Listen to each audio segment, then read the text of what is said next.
Aloha kako, and welcome to the West Hawaii Association of Realtors 2020 Mayoral Candidate Interviews. My name is Kristen Moreland, and I am the broker-owner of Hikino Property Management. I chair the Government Affairs Committee for our association. Our committee extended the opportunity to participate in our interviews to each candidate who filed. While our association does not endorse candidates, we believe it is important to inform our membership and community at large. This is an opportunity for the candidate to answer questions related to real estate and real property rights as they pertain to the candidate's platform and policies. The interview will consist of a brief introduction and biography, an opening statement for 1 minute by the candidate. Then we'll have 6 questions. Each response will be timed and limited to 2 minutes. Then we'll have a summary statement by the candidate of 30 seconds. This interview is being conducted by Lavette Lantos of Keller Williams Realty Maui Big Island Division. Lavette is our association's president-elect. Now let's meet the candidate. Yumi Teresa Radke Kawano was born on Tachikawa Air Base, Japan, to her Air Force French horn player dad, James Eric Radke, and to her Japanese mom, Kazuko Kawano Radke. She has 2 brothers, John is a contractor, and Ed a filmmaker. She grew up during the Vietnam War era, overseas in Bellbrook, Ohio, as an Asian female minority in a small Midwest town. Being bicultural, she understood the difficult complexities and amazing value of our multiculturalism as a nation and an island. We must stress the greatness of our diversity in all we do and come together celebrating it and solving great problems we all face. For the last 6 years, Yumi has worked as a forest conservationist, restoring our Hawaii rare rainforests on private and public lands, and a community member of the Puna Community Development Planning Action Committee, working with county planning, linking our grassroots in the 2018 disaster recovery process. Yumi wants to be your public servant mayor because she loves our Hawaii Island home. She wants the playing field to be leveled and made fair for all of us, for we are all people of former immigrants. Her qualifications to be mayor are vast.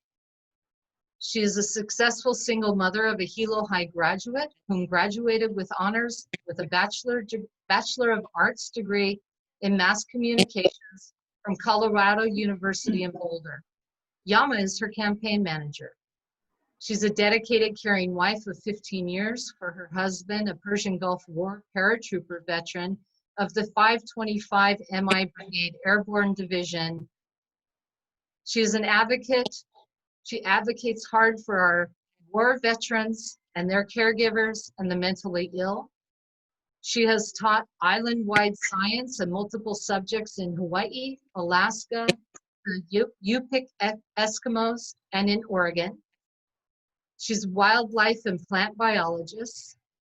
She is a University of Hawaii Hilo science instructor, a kayak tour guide on Kealakekua Bay with the Alu Ohana, a Hawaii Agricultural Statistics Service enumerator, East Hawaii Master Gardener volunteer, Volcano Friends Feeding Friends volunteer, former Volcano Community Development Planning Committee volunteer, Volcano Neighborhood Watch volunteer, Hawaii Volcano National Park interpreter volunteer, and her passion is rainforest restoration.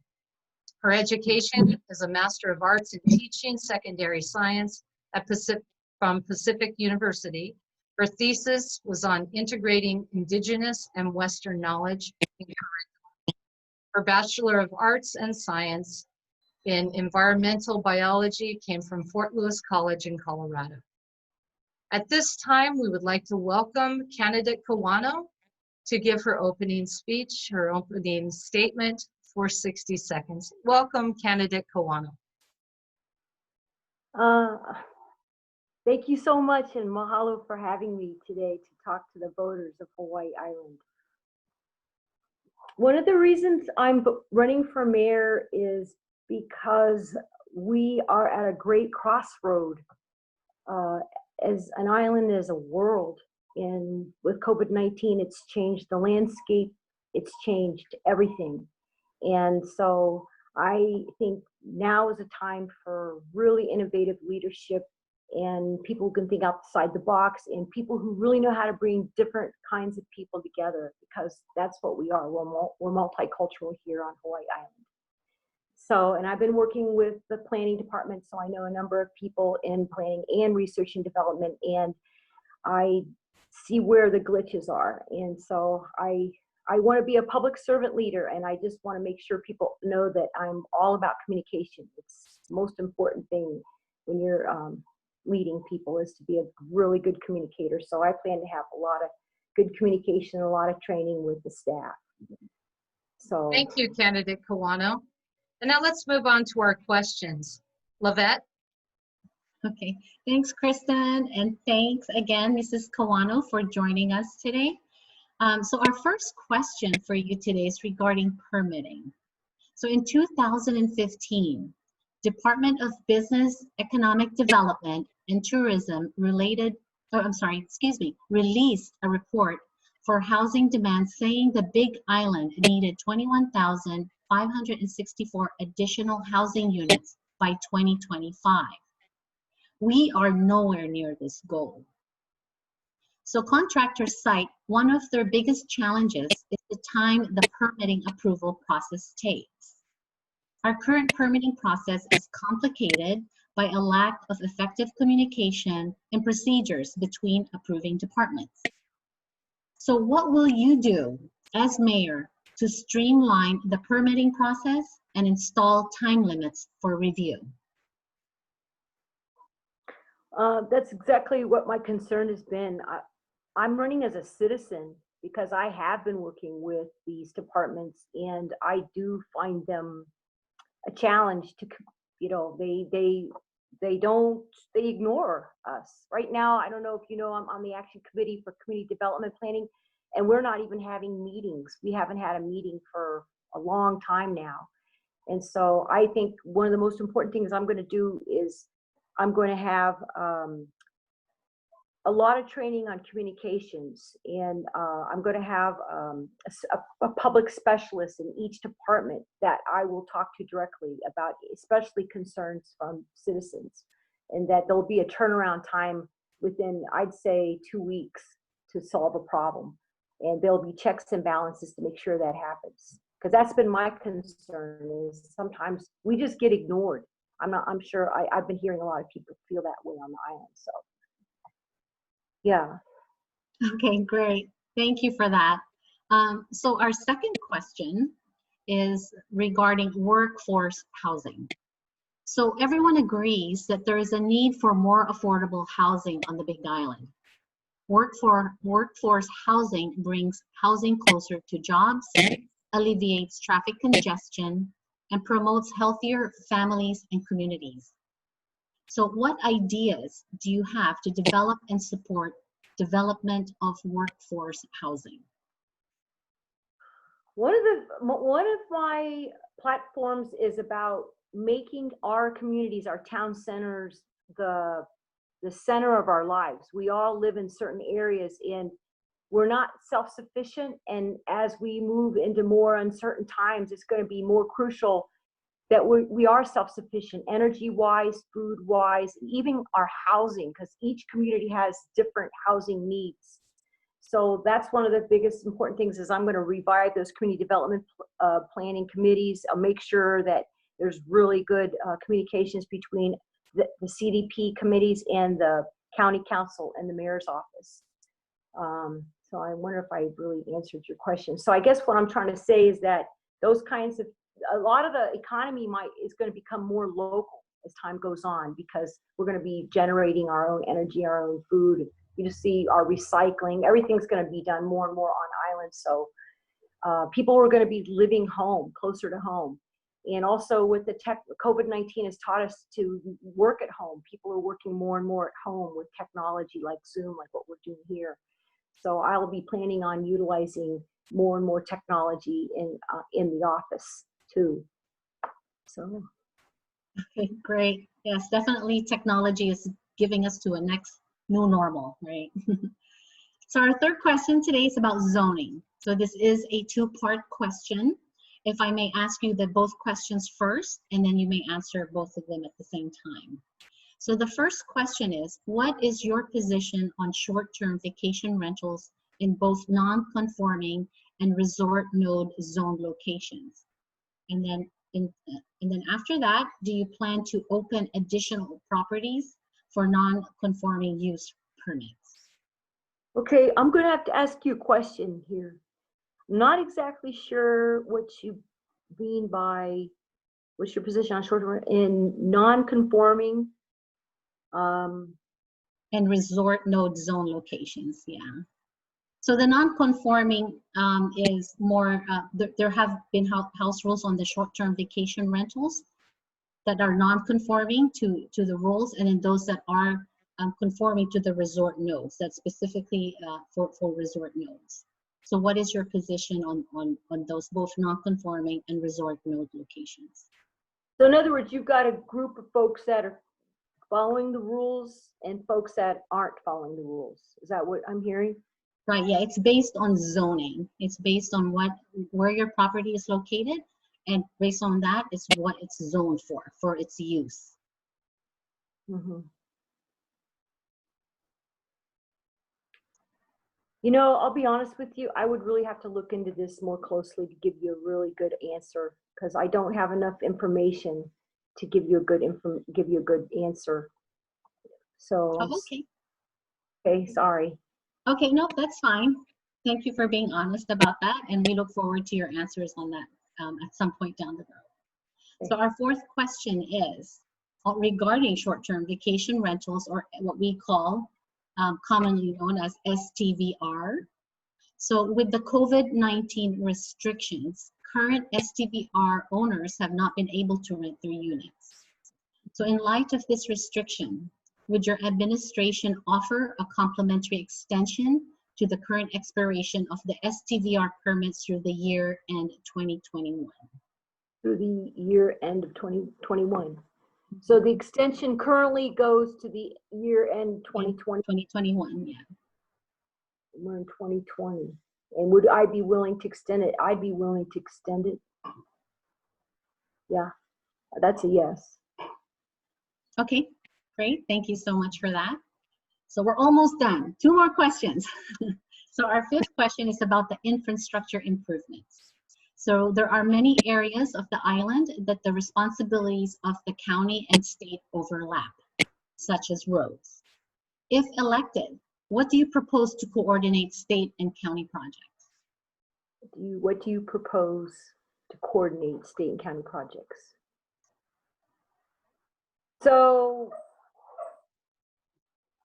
I have been on the action committee, and I was chair of the opening up emergency roads, the road connectivity. And I have had lots of experience working with the county, the mayor, the public works, and I have found them to be very challenging to work with as a citizen, and then other folks. They seem to go real slow. Even during the 2018 lava flow, there was no rush to open up roads for emergency. I really worry about our island, the kinds of people that have been overseeing. There's just a lack of care. You know, there's a lack of care. So if there's an overlap, all I've seen really is homeowners associations not being able to get their roads taken care of, being in sometimes legal turmoil and such like that. And so I think that the county should be taking care of these roads. They should just take care of them, period. That's how I feel about it, because it's about emergency access. It's about people being able to move around and get around like they should. And as the population increases, as it is, we're going to have to get more efficient about doing this. So, yeah. I'm really good about coordinating people together. I just think it's so important. People just don't want to. That's the problem sometimes. Okay, yes, that's true.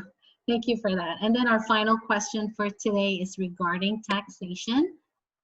So the primary source of revenue is the collection of real property tax.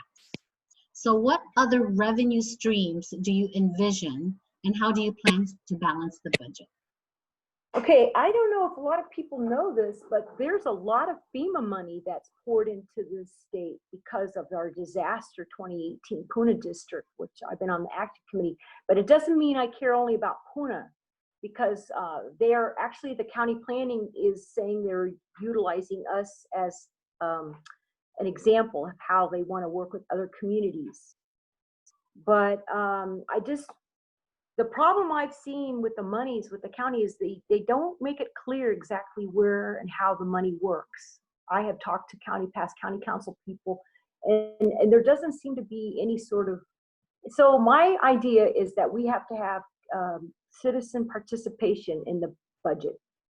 That somehow I want each town center to have representatives to help with the budget, and so that we can see how the budget and how taxes are really being used. There's got to be accountability. I'd like to see even receipts online about how things are being used, so that the citizen starts to feel trust towards the government again. Things like that. Accountability is so important to me, because as a homeowner, we had a little bit of damage ourselves. We're responsible for 3 years to FEMA. Receipts proving that we're using it as we're supposed to be, that money that we've received. That should be the same with the governments. So that's how I feel about it. Okay, great. Thank you for that. Oh, one more thing, can I say? Sure, go ahead. I believe in the idea of motanai, no waste, live with very little waste or no waste. And that's how I live. We compost, we make very little waste here. We, restore forests and such. I think I would like to teach people how to live green. It's not that difficult. It's a lot easier if you live green. So. Thank you for that, candidate. This is the point in time where we'd like to ask you to give us a summary statement for 30 seconds. Candidate, the floor is yours. I really want to stress that I'm all about a no waste government, because that's how I live. A total accountability and total good communications, inclusion. I'm all about inclusion. Nobody should feel left out. All town centers have ways of deciding how they want to plan for their community, and self-sufficiency in each community, because when we go into disasters, we're going to have to be, with our emergency plans and everything like that, training. We've all got to be ready by town center. I think I'm going to be able to help people do that. It takes good leadership to do that, and I think I'm very capable of doing that, and I'm empathetic, so that's how I think I'll operate. Mahalo, candidate Kawano, and interviewer Lavette Lantos, for your willingness to participate in our program. We wish you the best on Election Day. To our audience, mahalo for tuning in. Don't forget that July 9th is the last day to register to vote in Hawaii. Primary election ballots will be delivered July 21st for the August 8th primary, and the general election is November 3rd. Mahalo once again for watching, and please vote. Mahalo, aloha. Aloha.